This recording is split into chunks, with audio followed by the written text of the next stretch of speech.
Welcome back to Heritage and Hope Ministries. We have another Sunday Law update today. I'm joined by James, our resident scholar, as well as Aaron and Michael joining us as well. Guys, has there been a lot going on in culture, society, history in the making? Think so. Yeah. What is it, James? Well, we've been watching a lot of what's been taking place these days. You know, the public sphere, where do discussions take place these days? I mean, online, right? Yeah. So I think we're seeing in the public discourse people headed in the direction of commenting on blue laws. We're seeing this occur more and more on places like Twitter. So here's an example of that. Some of the discussions back and forth, all businesses should be closed every Sunday and on every even minor feast day. Shops should be closed on Sunday. But take a look at this one. Noah Miller says, would you exercise your Second Amendment rights if the government instituted Christian Sabbath laws? And somebody comments down below, yes, to defend the Sabbath laws. So that basically means, well, Second Amendment is the right to bear arms. Right. So that means that would you use your guns if the government instituted Christian Sabbath laws? Yeah, so these guys are suggesting that the people would do so. In other words, by popular, I guess, belief or popular support, the common citizens would bear arms, I guess, presumably against their common citizens who violate such laws. It would seem so. Yeah, so here's more right here. Michael Dixon, bring back weekends. All shops should be closed on Sunday, normal working days. I support Sabbath laws in place, essential and emergency services only, or at least limited hours for non-essential businesses. Guys, I have a question here. Who is determining what is essential and what is emergency services? Well, you kind of had that defined, actually. It was kind of handy. We had this little pandemic in 2020 where they kind of defined what is essential and non-essential. That's one thing that I always remember is they really defined that then when beforehand there was no such thing as non-essential or essential. Everybody was allowed to have their business open. Yeah. Mm-hmm. Well, I mean, it kind of strips the opportunity for individual conscience on what is essential on the day. Yeah. So you don't have a vote in that. The government's going to tell you what is essential. Here's more. The internet and social media should be closed for certain times. Reformation Ranch says, I'm for Sabbath laws in the highest degree. It is the duty of the magistrate to compel the citizens under his charge to attend the divine service. So we've talked about that before, but attendance is something they're discussing.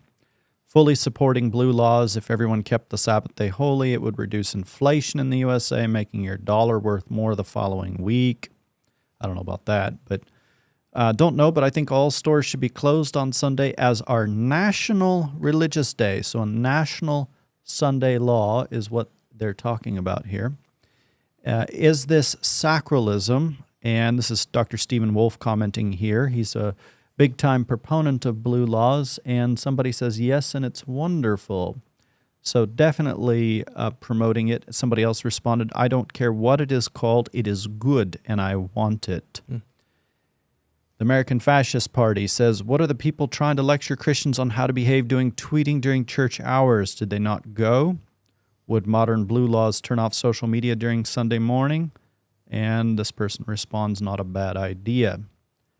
Nate Towers, the blue laws encourage the people of God to worship. It was the way he put it that struck me. So talking about blue laws here. The founders would concur. That's why they promoted things like Sunday blue laws and promoted the various states to have state churches. Locke, who inspired their political thinking, wanted to outlaw atheism. That's why there were blasphemy laws in the U.S. What do you guys think about that? Is that consistent with the early American founders? Well, it depends when exactly you're talking. I know there was blasphemy laws and there was blue laws. And so, yes, that is part of our history. Now, what do you guys think? Do you think that that is what the Pilgrims would have wanted when they came to the New World to... I think that's what they were trying to escape from. Oh, exactly. Yeah. Yeah, you know, there were founders of our nation that said that the number and order of the priesthood had been manifestly benefited. I'm trying to remember the quote exactly, but manifestly benefited by the total separation of church and state. So they recognized that there was a need for the separation of church and state. And so you might find this in certain early regions of American history, back in the days when they put people to death if you violated the third violation of Sunday legislation. But again, that's the time period that some of these people are appealing to. Can we get culture laws? But for Anglo-Canada, I want blue laws naturally. Here's another one. Blue laws put God and family first. Doing away with them was the turning point. Here's one. We will ban abortion, do away with no-fault divorce, install blasphemy laws, bring back blue laws for Sundays, and that's just for day one. Support Project 2025. Now, we're obviously well past day one of Project 2025, but the process is in place now. They are obviously, who do we have up for nomination now? Jonathan Barry is up for nomination. Yeah.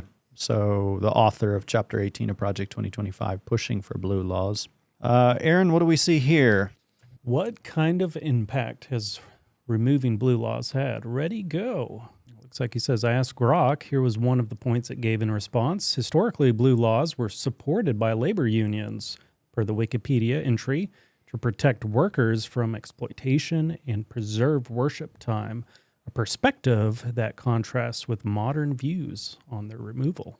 It's interesting, the context here, talking about labor unions. We now have Pope Leo XIV, who referenced his name back to Leo XIII, who was around during the 1888 crisis and who advocated for rerum novarum, all about unionization and workplace equality, etc. Bring back blue laws, shut down 1 day a week. Right now, we only close everything maybe once or twice a year. Andrew Yang comments we should have a 4-day work week every week. They've been speaking about that 4-day work week for quite a while now. Yeah. Here's another one. Mandates for religious education, Sabbath laws. If he's okay with this, can Theonomists and NXRs stop fighting back publicly and instead work together to achieve those ends? So talking about some of the enforcements of blasphemy laws, etc. Now, one thing I just want to comment here briefly, I'd like to put a plug out for a new book that we were just given recently, The Historicist Theology of the Book of Revelation, Biblical and Historical Commentary by Dr. Alberto Trayer. We actually got one of the first copies of this book. I'm kind of excited about it. But one of the things that I found in this over 1,000-page commentary on the Book of Revelation is actually on page 768 right here. Already, some of these things are making it into the textbooks. Take a look at this statement right here. You can see in the late 20th and 21st centuries, many states had repealed or relaxed their Sunday laws due to changing social attitudes, increased religious diversity, and the growing importance of economic activity on weekends. But on February 16, 1973, during the Nixon administration, an organization known as Heritage Foundation was founded by Paul Weyrich, Edwin Feuner, and Joseph Coors. This foundation took a leading role in the conservative movement in the 1980s during the presidency of Ronald Reagan. And in 2010, it founded a sister organization, Heritage Action, an influential activist force in conservative and Republican politics. Heritage leads the 2025 Presidential Transition Project, also known as Project 2025. Worthy of notice is that Project 2025 consists of a plan involving over 80 organizations to reshape the executive branch of the United States federal government based on a specific political ideological view of Christian nationalism.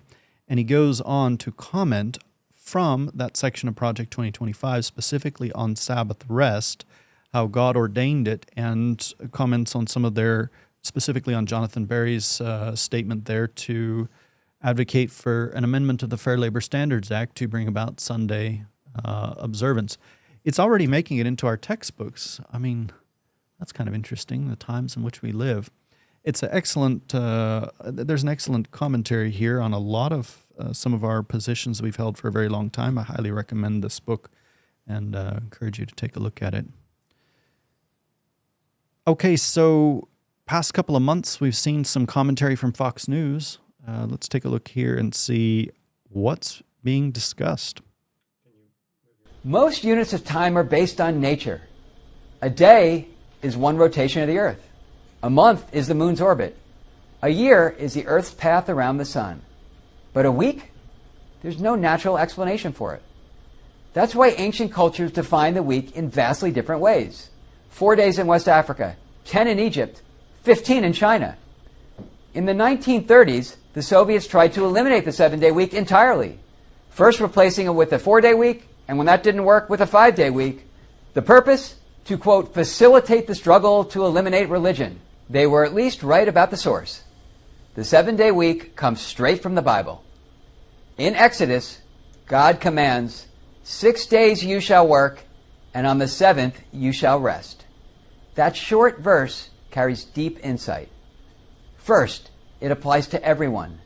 Second, it treats work not as a necessity, but as a value.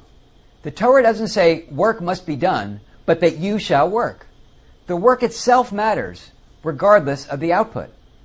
This work doesn't need to be paid. Volunteering and child rearing certainly count, so long as the activity is demanding, consistent, and productive. Another insight can be seen in the life of Joseph, the only person in the Torah to be called a success, which he is twice. Once as a slave and once as a prisoner. His success is defined not by his title, but by how he approaches his work. Still, work must stop. The seventh day, Shabbat, is not just a break. It's a weekly reset, a day to gather, to reflect, and to reconnect. The Jewish tradition calls it a taste of heaven on earth. Modern culture, though, swings between extremes. For most of the 20th century, work was considered an unfortunate financial necessity, best escaped. Around the year 2000, everything flipped. Suddenly, busyness became the new badge of honor. Neither extreme works. The leisure advocates need to understand what modern studies show time and again. Happiness at work is key to happiness in life. A Wharton study found that hospital custodians who saw their work as part of the healing process were more fulfilled and more successful than those who saw it just as a job. The biblical Joseph would have understood. But that's not the whole story. Studies from machinists in World War I to Twitter employees in 2018 found that there is a productivity ceiling. The number? 55 hours a week. After that, a worker's output declined sharply. And here's the amazing, maybe divine, math.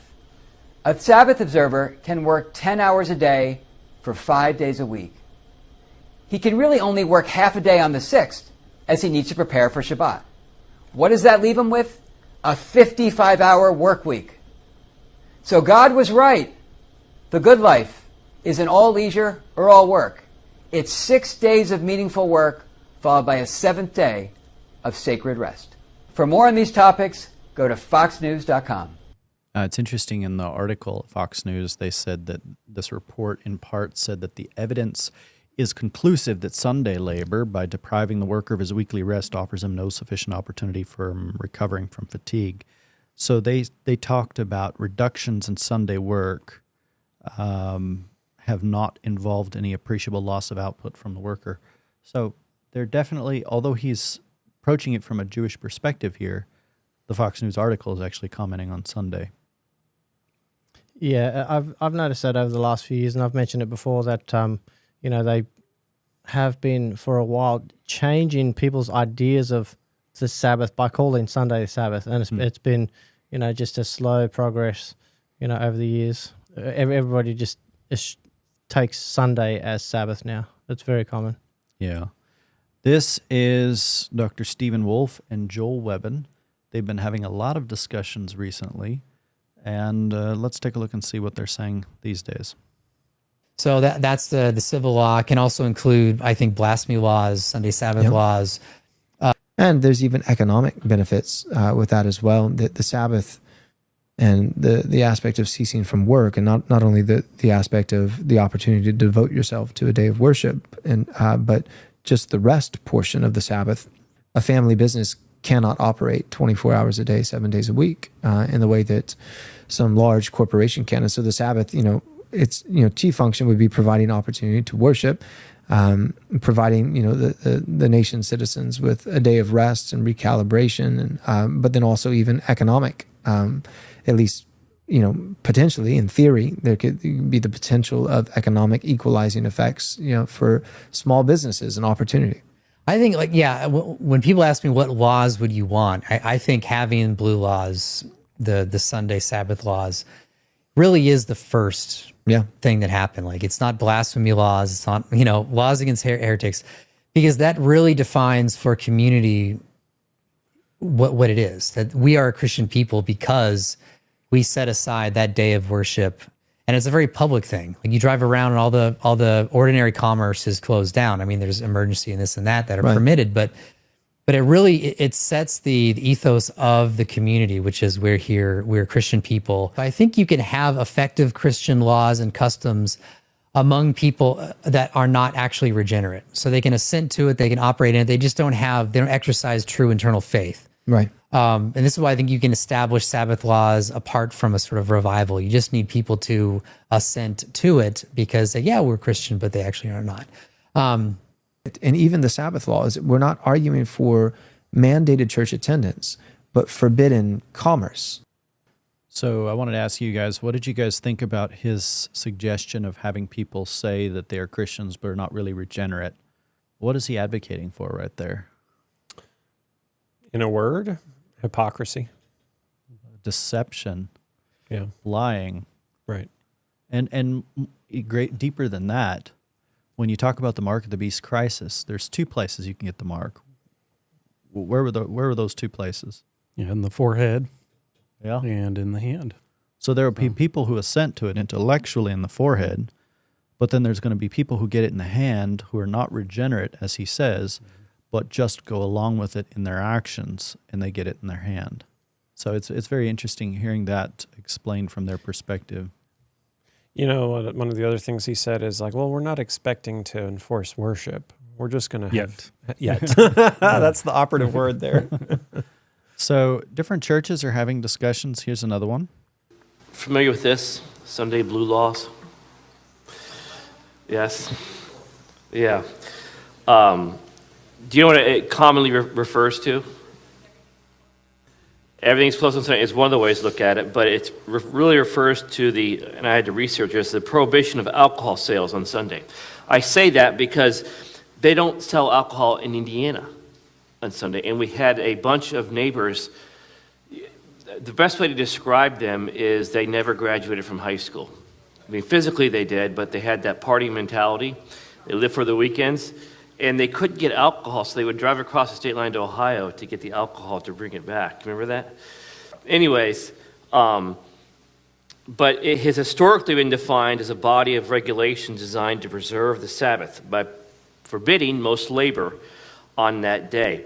A little history of the Sunday Blue Laws. It goes back to its origins in the 13th century in England.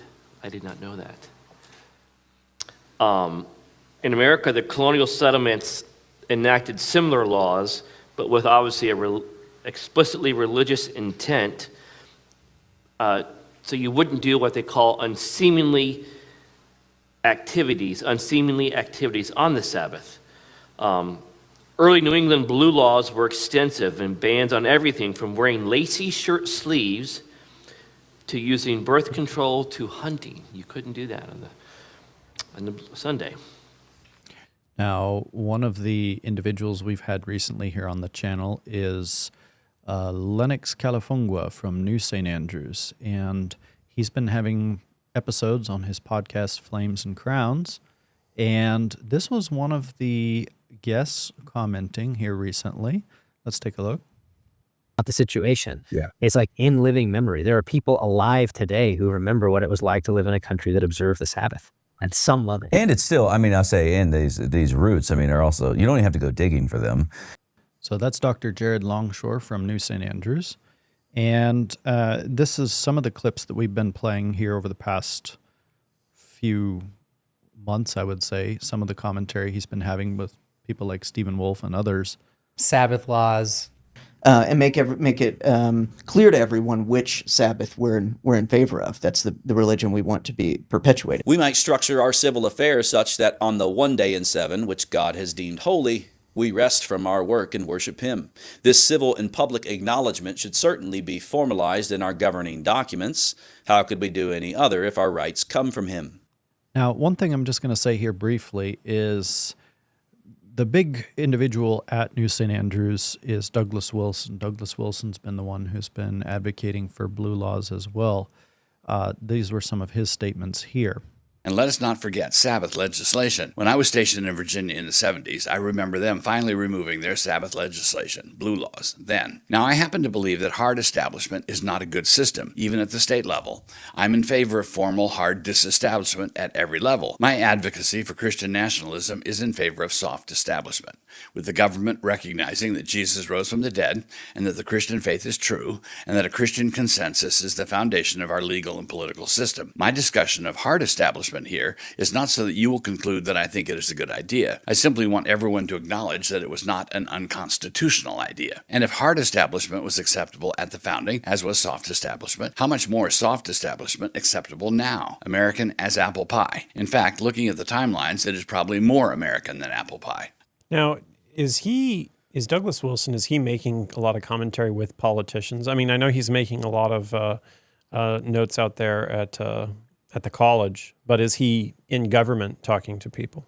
Yeah, that's an excellent point. So not only is he sitting down with people like Secretary of Defense Pete Hegseth, but New St. Andrews recently has had a church plant that they have put in D.C. Here is that church plant right here, Christ Church, Washington, D.C. And this summer, they say, this was the announcement, a mission to Babylon. Christ Church in Moscow is going to establish a church plant in Washington, D.C. starting September 13th. They suggest that check out the website. And their hope is that we believe that there will be many strategic opportunities with numerous evangelicals who will be both in and around the Trump administration. And without, they say without a theological foundation, cultural engagement tends to morph into something that resembles windsurfing on the various breezes of doctrine that tend to blow through evangelicism. We don't want anything like that. So this is their website, All of Christ for All of Life for All of D.C. For Christ Church, Washington, D.C. Info at christkirkdc.com. And what's interesting, they actually claim to believe, among other things, the Nicene Creed, the definition of Chalcedon, and the Westminster Confession of Faith. The concern that I have about that is Douglas Wilson has already openly repudiated the Pope is Antichrist, which was pivotal to the Westminster Confession of Faith in chapter 25. And so we had a discussion with Dr. Jared Longshore. Mm-hmm. Did he affirm that the Pope is Antichrist? No. So in fact, went so far as to suggest that all of the reformers who thought so were wrong. Does anybody want to tell them that they have the wrong city for Babylon? Yeah, I mean, and that's the problem is that they're looking at kind of the atheism, king of the south, if you will, Pharaoh's ideology of who is Jehovah that I should obey him, and viewing that as Babylon, instead of recognizing that Babylon was the king of the north, which was a false religion that appeared to honor God, but actually distorted his character. Yeah. Mm-hmm.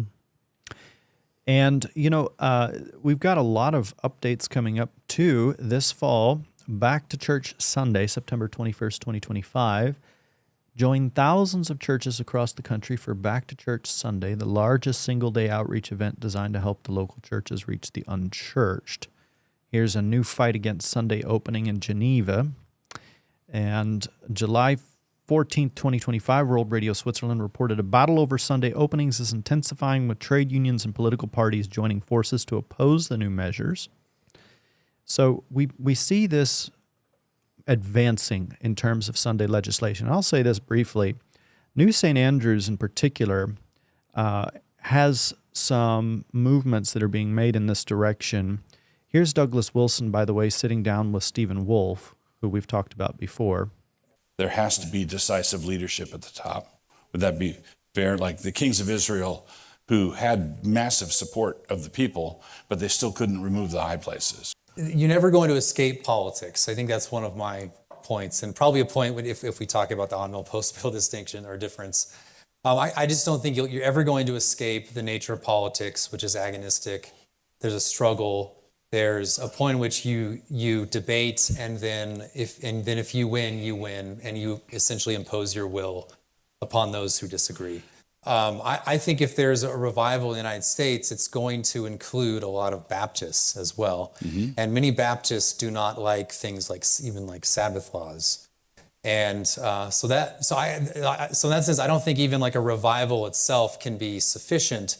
You still have to resist people, even the people who have revived. Even the people who got you there. Yeah, yeah. So you're setting like those are creating conditions in which you can have a Christian civil law. But even within your Christian camp, there's going to be disagreement. And if the Presbyterians are in charge, which is, most likely the case. Well, even with their minority status. If you're post-mill. Yeah, right. Yeah, well, either way, they'll be in charge, right? So the Baptists are going to resist that, or some of them, not all of them. Many Baptists are, have wised up on that. The old Baptists would certainly be in favor of a hey, no ordinary commerce on a Sunday. Right. How much of an incrementalist are you? Does your ideal political leader get into power and then shoot the moon, Sabbath legislation, the whole deal, or do you wade in from the shallow end? Yeah, I mean, you always have an ideal. You have the perfect regime, but you have to assess the situation. You have to understand the characteristics and nature of the people. So you mentioned 55%. I don't think that you even have to have 55% of support or a majority. I mean, I guess I'm an elitist in that sense, but in the way there's a lot of people who will just kind of shift with the imagination set by the people, the ruling class. So you actually don't need like a majority support of the population. You just need a strong-willed minority, and then that ruling class can shape the imagination of the majority, which I think Trump is doing now, because for decades we've had a very kind of weak right when it comes to imposing your will upon the executive branch, and now he's actually revealing to the country that, oh wait, there is this executive who's vested with the executive power, who can exercise power within his branch. So what do you guys think about that? Interesting talk. Very interesting. Yeah, it was interesting how his first example is Sabbath laws. He went straight to that. Yeah, he's not like starting with like, and he's not like, oh, the 10 Commandments in school, or like, he's like, no, it's Sabbath laws. Yeah. Yeah, it's so interesting that they have these ideas for bringing in, because they essentially want to bring the kingdom of God to earth, right? They want God's kingdom to reign on earth. But they say that, but at the same time they don't really care if people keep the Sabbath because they're changed and new people or not. They just want them to keep the Sabbath. It's just it really is. It shows it's a power struggle, right? It's a power play. And they want them to keep these laws just in their action, not actually in the heart, where the new covenant, God is writing it in our heart. And so they're the proponents of the new covenant, and they love to throw that verse. Was it 2 Corinthians 3:3 that they talk about? They talk about, oh, it's the new covenant. You'll have the fleshy tables of stone instead of the stony tables, and yet they're trying to impose laws that would only be kept in the most legalistic sense if they were enacted. Yeah. Jesus said, these people, they honor me with their mouth, but their heart is far from me. Like, doesn't that show, like, it shows an invalid religion. Right? There's a religion that it just doesn't fly with God, and it's the outward religion that just has no change in the heart. It means nothing. It means nothing, yeah. This was an interesting article right here. For and by Christians, how Idaho's influential Christian nationalist group wants to reshape the state. And since we're talking about New St. Andrews and all of the movements there, this is from a kind of a organization that finds itself kind of close in some ways. So it's that kind of like, I think it's the Idaho Family Center, something like that. But one of their proponents here, Consadi, the author of this article, commented that Consadi from this Idaho Family Center stressed that Douglas Wilson has no formal governing role with the Policy Center, but Wilson's fingerprints are everywhere. Nearly 2/3 of the Policy Center's board have clear connections to Wilson. There's Toby Sumter, who was Wilson's assistant pastor, Jason Elmore, a parish elder at Wilson's church, Israel Whiteman, who sits on the board of New St. Andrews, the Christian college Wilson founded. So Douglas Wilson actually founded New St. Andrews. And Wilson's also Gonzati's personal friend, giving him strategic advice and fundraising help. But look at this. Gonzati wrote an article in 2022, Devotion Sabbath Observance as a Mark of Christian Nations. Little does he know he's advocating for the mark of the beast. Rome's mark. They were the ones who claimed Sunday as the mark. Now, guys, we've long anticipated enforcement of some of this coming with prohibitions on buying and selling, and I want to include that here in this discussion. Let's take a look at this clip that we played back in 2022 from the Dubai World Government Summit. What underpins a world order is always the financial system. I was very privileged. My father was an advisor to Nixon when they came off the gold standard in '71, and so I was brought up with a kind of inside view of how very important the financial structure is to absolutely everything else. And what we're seeing in the world today, I think, is we are on the brink of a dramatic change where we are about to, and I'll say this boldly, we're about to abandon the traditional system of money and accounting and introduce a new one. And the new accounting is what we call blockchain. It means digital. It means having a almost perfect record of every single transaction that happens in the economy, which will give us far greater clarity over what's going on. It also raises huge dangers in terms of the balance of power between states and citizens. In my opinion, we're going to need a digital constitution of human rights if we're going to have digital money. But also, this new money will be sovereign in nature. Most people think that digital money is crypto and private, but what I see are superpowers introducing digital currency. The Chinese were the first. The US is on the brink, I think, of moving in the same direction. The Europeans have committed to that as well. And the question is, will that new system of digital money and digital accounting accommodate the competing needs of the citizens of all these locations so that every human being has a chance to have a better life? So this was do you guys know who that is right there? Taylor Green. Marjorie Taylor Greene, kind of known to be a bit of a, fiery character in conservatism. But she commented recently, interestingly enough, I got to respect her vote here, where she voted no against the Genius Act. But here are her reasons why she refused to vote for the Genius Act. I got to wonder if maybe people like this will be reachable at the end of time. Let's take a look. The Genius Act, President Trump wrote an executive order on January 23rd, and specifically on exactly what the Genius Act is about, except they did not include what was in his executive order, which is a ban on a central bank digital currency, which is extremely important, and the president feels it's important, and that's why it was in his executive order. And the Senate left that out. And then they sent this over to the House, and Speaker Johnson didn't allow us to do amendments to amend the bill to ban CBDC. And that's a House issue. It's not, I fully support the president. I will vote for the Genius Act when they ban central bank digital currency and the Genius Act. So we need to get it right. It shouldn't be run through and us forced to vote on something when they take away our right for amendments. Yeah.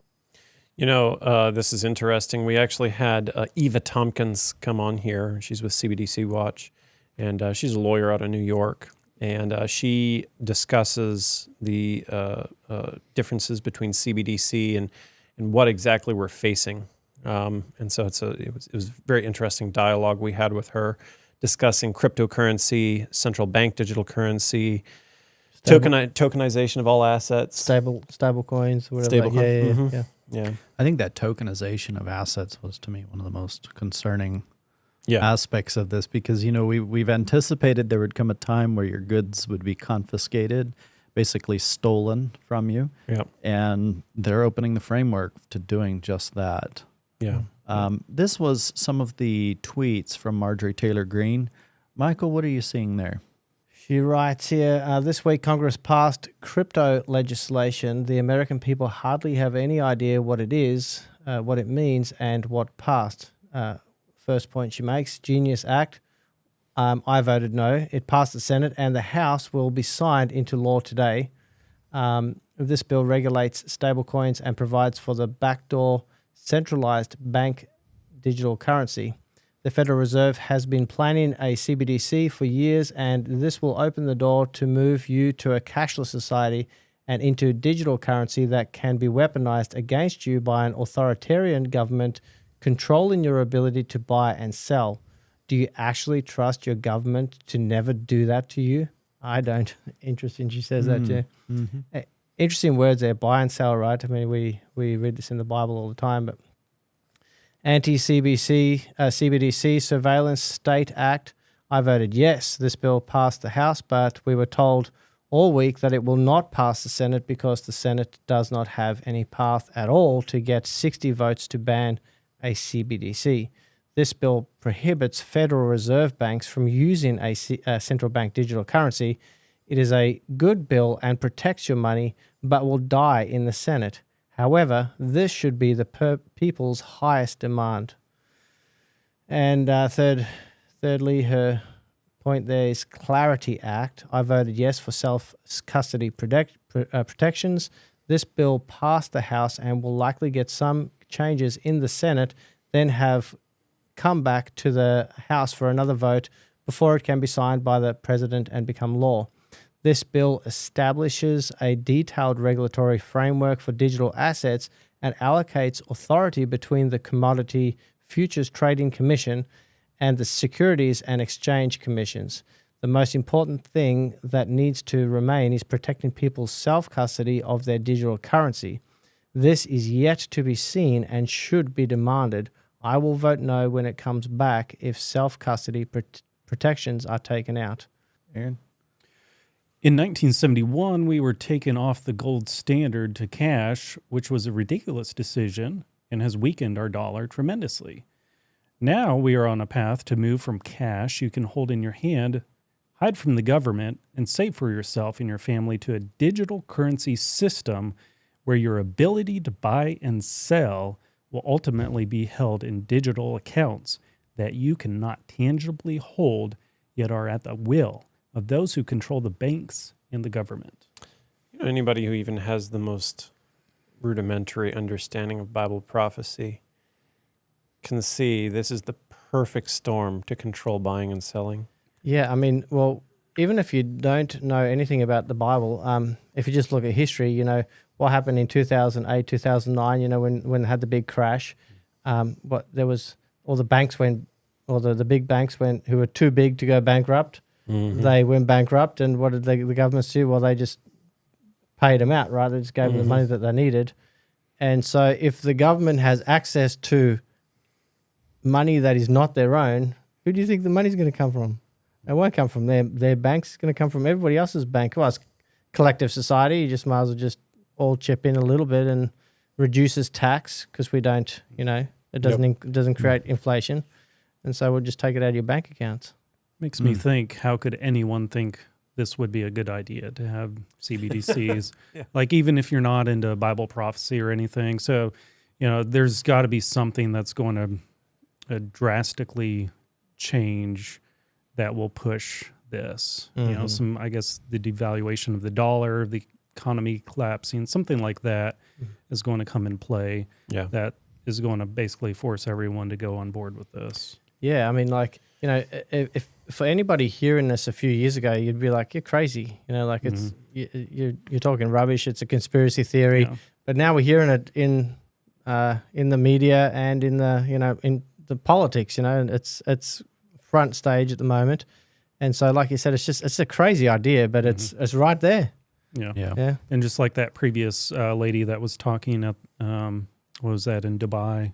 And that was in 2022. And she's basically saying we're on the brink of it. Now, well, now it's 3 years later. So, you know, it's already in play, basically. Yeah, we played that clip actually on a couple of our presentations a few years ago. I remember that, yeah. Yeah, and this is what we're seeing is that by this fall, by September 30th, there's a switch from old-fashioned paper-based payouts to fast, secure electronic payments.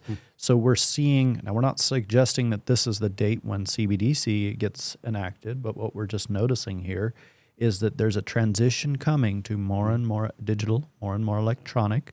This is the steps in which our nation is headed, and we know it's going to ultimately head down the road of restrictive, government intrusive policies that are going to regulate religion, according to the book of Revelation, and restrict buying and selling for those who don't go along. The thing is with this is the no buy, no sell that we have coming. We know that there's going to be a lot of Seventh-day Adventists who, for want or perceived want of food or of clothing, they're going to go along with it. They're going to go along with the National Sunday Law. We know that there's a lot of people, and not just Seventh-day Adventists. There's going to be all kinds of people in society that go along with it, and they don't really see the problem with it. Eva Tompkins talked about how she thought that possibly a cyber attack could be the thing that kicks it all off, because if you had a big enough cyber attack, maybe with AI powering it or something like that, that attacked the banks and basically destroyed everybody's ability to buy and sell with the traditional dollar, some of these other coins that are used out there, they have actually some good benefits behind them, aside from the major issues of having to have permission to buy and sell, basically, because they are more secure. They do have more ability to make sure that there's not fraudulent stuff that's going on. And so I could see why people want to push for it. So, guys, I have a closing question for the round table here. We're Heritage and Hope. Mm-hmm. So, in all of this right here, what kind of hope can we offer? I think the hope that we offer is that we're approaching the end, and we need a faith that will get us through, because the three Hebrew worthies had faith. They had faith that they were going to do the right though the heavens fell, though they were burned in the fiery furnace. And they were thrown in the fiery furnace, and the ropes fell off them. And they stood there, and they were with Christ. They were with their best friend. And so although we may be thrown into the fires of adversity and we know the end is going to get bad, that isn't a fear. It shouldn't be a fear. The only thing that we have to do is we have a job to do, which is to warn as many people as possible. It's like you're on the Titanic and you're watching it sink. You do have a life raft, but your job shouldn't be to jump in it first. Your job should be to help as many other people first get in the life raft, if that makes sense. What do you think, Aaron? Yeah, it reminds me of a verse about what you're saying about, a lot of Adventists will, give up to be fed or be clothed. And verse that came to mind is Matthew 6:25, which says, "Therefore I say to you, do not worry about your life, what you will eat or drink, nor about your body, what you will put on. Is not life more than food, and the body more than clothing?" So we know it's going to get hard. We know there's going to be trials and tribulations that we're going to face. We're going to go hungry, and it's going to be painful. But the most important thing is our relationship with Christ. Do we have that stable foundation right now? Are we building that relationship before this happens? And so when it does happen, we are not discouraged. We're not worrying about things that don't matter, but we are, our faith is solid in Christ. What do you think, Michael? Well, my mind goes to Matthew 10. I find this really interesting. This is just before Jesus sends the disciples out to go and heal the sick and raise the dead and, preach. And, he gives them their work to do. And then he tells them all the hardships that they're going to endure. And there's many hardships. Like there's verse after verse. He says, you'll be brought before governors. They'll deliver you up to councils. Verse 17, verse 19. They'll deliver you up. Take no thought of what you shall speak. And then he says, brother shall deliver brother. unto death. And 22, you'll be hated of all men for my name's sake. And so, Adventists have we get accused often, as you guys would know, of being doomsdayers, This is, we're just all about, the darkness and no hope. But Jesus is a realist. He's telling them this is what's going to happen. Like, it's not fairy tales. But then he also gives them hope. And he says, and he goes on and he says, are not 2 sparrows sold for a farthing? And one of them shall not fall on the ground without your Father, but the very hairs of your head are numbered. Fear not, therefore, ye are of more value than many sparrows. God has an amazing, loving regard for his people, for his children who go out and despite the troubles, despite the trials, go out and do the work anyway, enduring the trials, just like Christ did. He was made perfect through suffering, right? And so, our hope is in what Jesus says, not what the world says, not what, people say, peace, peace, and then what do we get after that? Sudden destruction, right? Forget about what people say. We listen to what the Lord says, and he says, God cares about you. And just because you're going to go through some sufferings around you, that doesn't mean anything opposite to what I'm telling you. God still loves you, right? Just keep your mind on God. And Jesus experienced that. He gets baptized, and he hears the words, "Behold my beloved Son, in whom I am well pleased." He goes into the desert, and Satan comes to him and says, "Are you really the Son of God? Look at you. You're all a wreck. 40 days you haven't had anything to eat. No one cares about you." But Jesus remembered the words that God the Father told him, and we have the words given to us also in the Bible. I think of 1 John chapter 4, and it says, "And we have seen and do testify that the Father sent the Son to be the Savior of the world. Whoever shall confess that Jesus is the Son of God, God dwelleth in him, and he in God. And we have known and believed the love that God hath to us. God is love, and he that dwelleth in love dwelleth in God, and God in him. Herein is our love made perfect, that we may have boldness in the day of judgment, because as he is, so are we in this world. There is no fear in love, but perfect love casteth out fear, because fear hath torment. He that feareth is not made perfect in love. We love him because he first loved us." So, I think we start off the Christian walk and there is fear, but as we grow to love God, as that love becomes perfect, we have that perfect love casteth out fear. And so as we go through these end times, the only thing that's going to matter to us is our relationship to God. That's the only thing we're going to be stressed about. And I really like the way Ellen White talks about it. She says that, when Christ was being nailed to the cross, she said that so great was his pain of being separated from the Father that his physical pain was hardly felt. And so I think the pain that we will encounter more than anything else, rather than worrying about like what we're going to eat and the fear associated with that, or like running for our lives or any of the rest of that quote unquote doomsday stuff that we are often labeled with, the only thing we're really going to be worried about is, am I right with God? Do I have that relationship? Have I had that communication with him that I need to have? And if we have that, we have nothing to fear. Nothing at all. Because no one can take us away from him if we surrender and accept him into our heart, because then God dwells in us, as 1 John 4 says.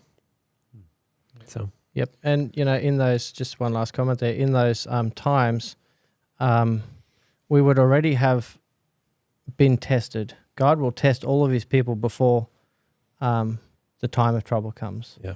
And we will have an opportunity in that testing time to put our trust in him, because that's the only thing that's going to get us through, is to trust wholly in him. And he's going to provide ample opportunity for us to learn those lessons before they come, and it's up to us to take those lessons and to recognize them and say, "Oh, Lord, this is really stressful. What are we going through at the moment with work, whatever it may be?" And say, "Lord, I don't care. I'm going to trust in you anyway. Thank you so much for this test, and I know it's going to make me better. You know, and each time we make that choice, God is purifying us. He's creating something in us that cannot be burnt away by the fires that come at that time. Well, guys, thank you so much for joining us for this special episode on Heritage and Hope. Don't forget to like, share, and subscribe to this YouTube channel so you can stay up to date, because we have a lot of exciting new videos coming out here soon.